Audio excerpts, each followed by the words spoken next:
What's going on, everybody? Welcome back to the channel. I am your host, Slackers, bringing you guys our next matchup in the Everyone Is Here tournament. Quick reminder, I made a Discord a few days ago. If you would like to join that Discord, I am doing my own raid bosses, get you guys involved if you still play Smash Bros. I hope most of you do. But if you want to take a chance against some raid bosses, join the Discord. There's going to be information in there. Just a quick little plug for that. But yeah, anyway, if you haven't seen this series, though, I'll link to the Discord's in the description if I didn't say that. I don't think I did. But anyway, yeah, if you haven't seen this series, this is very simple. 100 characters put into a tournament each day on the channel, except Sundays. I upload one of the matches from the tournament. Then for each matchup, I'll go over both the characters in said matchup, go over maybe some facts, maybe a little mini moveset pool, make a mini case why they could make sense for Smash Bros. DLC. And then we'll vote down in the comments, but voting is a part of the rules, and there's more rules, so here comes all of them on the screen. All right, rule number 1. This is for funsies. Why is that a rule? All right, it's very simple. We do have assist trophies and me costumes and spirits and all sorts of shenanigans and weird characters in here. So this is how I want you to vote. Vote for who you personally want between the two. Not necessarily who's more likely to happen, but who you personally want between the two. That's how you always should vote for these matches, all right? That's how that goes. But, yeah, you do only get one vote per person. How do you vote? Simple.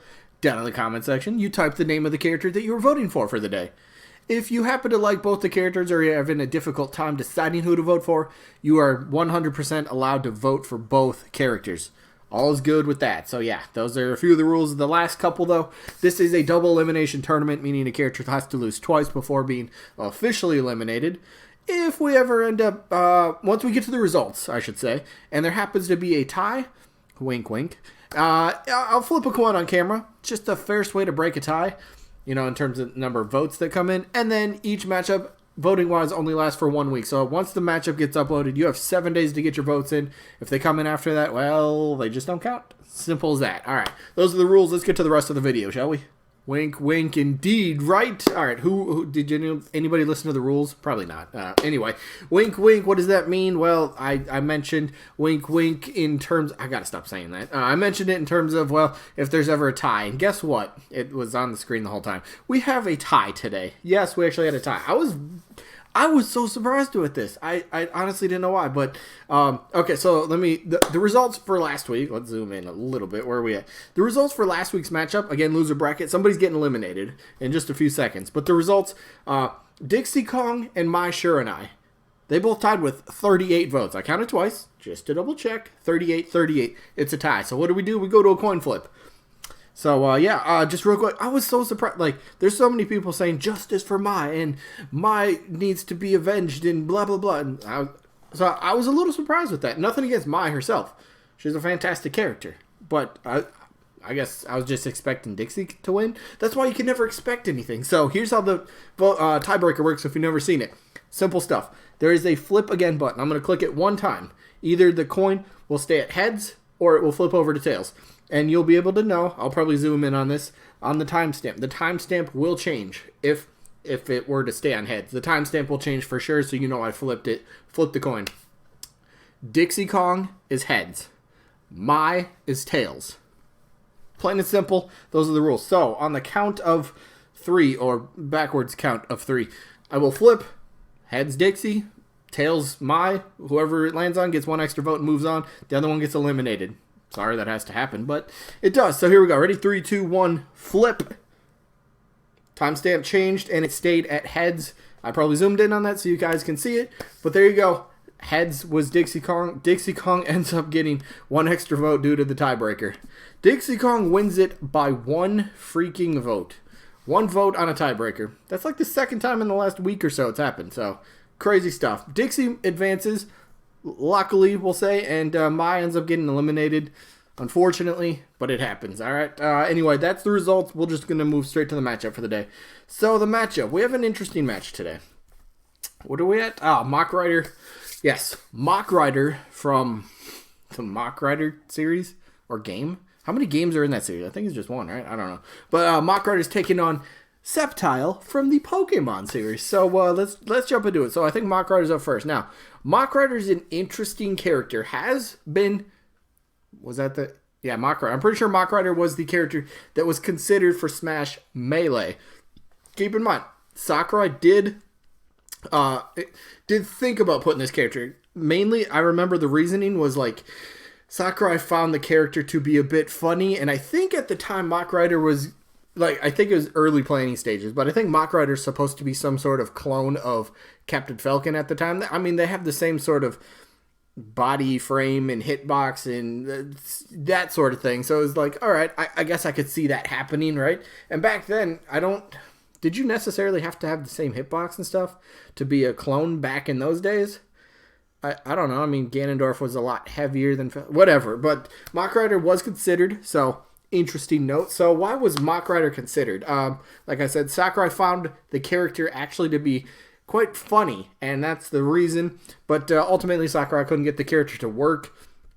Whether it was a clone or whether Sakurai was trying to go down a different road for the character. Get it, road, because Mach Rider's on a motorcycle, and the Mach Highway or the other highways would be the stage. Anyway, so Mach Rider, how could this character work, and who is this character? So it comes from a game from, was it the NES, right? Or was that the Super Nintendo? That's such a long time ago, I don't remember. But Mach Rider, the game, Mach Rider's more of just a much better fit as a retro character, not a DLC character. I'm not saying Mach Rider wouldn't sell, because there are fans of Mach Rider. Take this for example. The Grinch leak a little over a year ago, right? The whole Grinch leak, Mach Rider was in that. And people started hearing about Mach Rider. I've had people in my comment section tell me that was the first time they ever got to even know who the character was. And then some people are like, actually, I'd be okay with this character. So, Mach Rider, there's two different ways you could actually take this character. I think the more unique way and the fun way to do this character would be have Mach Rider mostly be on the motorcycle.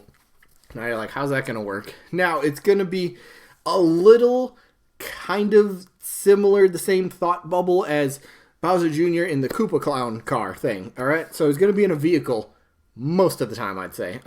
Maybe for a couple specials, maybe jumps off the bike and uses something. So Mach Rider is like from a futuristic world. Something's taken over the world or whatever. So can I zoom in on this a little bit? Go up here. My face cam's blocking the way. Damn it. But basically, he's got a Mach gun, so he's got like a futuristic kind of gun, so you can get around like the realistic bullets if that's still an issue. But you got that. You got the Mach bite, revs it up, and just zooms forward. Quick, easy dash. I guess you could do a dash attack with that. Or a side special. You got the Mach rev. Maybe that could be like a down B. Kind of like pops a wheelie with the bike and then it just does a wheelie across the screen or something. Maybe you can even like jump off the bike and throw the bike as a projectile. Similar to how Wario can jump off his motorcycle. You got that comparison. Mach kick. He's got some kicks and punches and he can do. And Mach Rider. Another fun fact. I keep saying he, but Mach Rider is also female. Or maybe just female. Anyway, there is like a secret special thing with Mach Rider being a male and a female variant. So you could do the 4 and 4. You could do 4 males and then 4 alternate female skins or alternate colors, costume swaps, whatever you want to call it. So kind of a fun little thing there. But yeah, again, like I said earlier, Mach Rider feels much more like a retro character for the base roster of the game. Doesn't really seem like much of a DLC character unless, for some crazy reason, Nintendo goes, Mach Rider is a DLC character. And poof! Brand new Mach Rider game. What do you think, guys, huh? I don't know. That could happen. Nintendo can use Smash Bros. To promote whatever the hell they want or not to promote anything, whatever. It's their game. It's their game after all. So it wouldn't be the craziest coincidence or crazy idea in the world, but I don't know. Mach Rider, we'll see how he does. How Mach Rider does. But yeah. Interesting character here, so we'll see how he does in the matchup.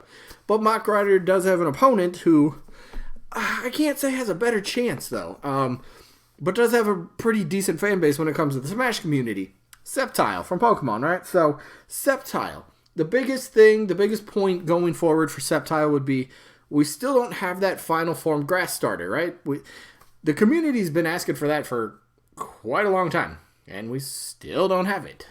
All right, so Sceptile could fill that. But then the easy counter argument is, nah, put Rillaboom in. I'm a fan of Rillaboom. I'd like to see Rillaboom in Smash Ultimate. Wink, wink. Wouldn't that be amazing, right? Wouldn't that be a great character for Smash Ultimate? Anyway, the point for Rillaboom, it represents the newest generation of Pokemon in Sword and Shield. Not a spirit. Grookey was a part of a spirit, but not Rillaboom itself. So you don't have to, it's not already in-game repped, so that's kind of a cool fact. But let's go to Sceptile. Look, Generation 3 and Generation 5 are very under-repped in terms of Smash Bros. Content, right? There's no playable characters from Gen 3 or 5. Gen 3 and 5, I think they just have, a couple Pokeball Pokemon? Like, Gen 3, I'm trying to think. Gen 3, who do they have for Pokeball Pokemon? I know Gardevoir, but is that it for Gen 3? Is Gen 3 that, like nobody talks about it? Like, because Zoroark? Well, I can never say his name, but we know the one I'm talking about. I believe he's a Pokeball Pokemon. He's an E-Gen 5, right? Zoroark, and the illusion ability, that could be kind of fun. Not about him. Sceptile, though. Gen 3 does have a pretty good fan base, but it's like, as the newest installments to the Pokemon mainstream franchise, as long as they keep getting new games, it's like, all right, Gen 3 Sceptile, it's like it's keep getting pushed farther and farther down, and it's like, that ain't gonna happen, sadly. Sceptile would make a great fighter, though. Sceptile was in that hiccups, what was the game? Pokken Fighters, right? And that was actually the reason, I think a big reason Sceptile actually got playable was because they knew the Smash community wanted Sceptile to be playable, so it's like, all right, they got in. A lot of people are happy. Look, he's a great fighter. People really seem to enjoy it, and that's what matters for this character, right? That's what matters for any character. Are they enjoyable to play as? Sceptile would be. Good moveset. Look, any Pokemon has a great moveset, all right? You come from Pokemon, you have a wide array of moves to pick from for your move pool, and then just throw them into random inputs and make it work, right? So moveset's not an issue. Comes from Pokemon. Again, most likely, if there's a new Pokemon rep, it's going to be from Sword and Shield. Not saying it has to be a starter necessarily, but, Rillaboom to finally round out that triangle, the perfect trifecta, if you will. We have our grass, or we would potentially have our grass starter. We already have the fully evolved water and 2 fully evolved fire starters, so give us the grass starter, please. The final form. Give us Rillaboom. Or maybe give us Sceptile in this case. But anyway, that is going to be it for this one. So who are we voting for? For me, I still want that grass starter in this case. So Sceptile's got my vote for this one. Sceptile's got my vote. If Pokemon were to get one more rep, Sceptile's not on my top 5, 10, 20 list. But still a character that I feel would be very enjoyable. So Sceptile has my vote. That is going to be it for this one. A little sneak peek for tomorrow. What do we got? Where are we at? We are right here. So the matchup for tomorrow is going to be Impa from the Legend of Zelda series, and Impa's opponent, Louie from the from the Pikmin series. There we go. From the Captain Omar series. Yeah, but that's the matchup tomorrow. And then what are the results? Who we get? Tomorrow's results we will get for Chorus Kids, who's taking on Byleth, and, that's tomorrow. I think I have a second video coming out today. It's a challenge video. You'll see. Well, anyway, that is going to be it for this one. I hope you guys enjoyed, and I guess hopefully catch you on the next one. Peace out, everybody.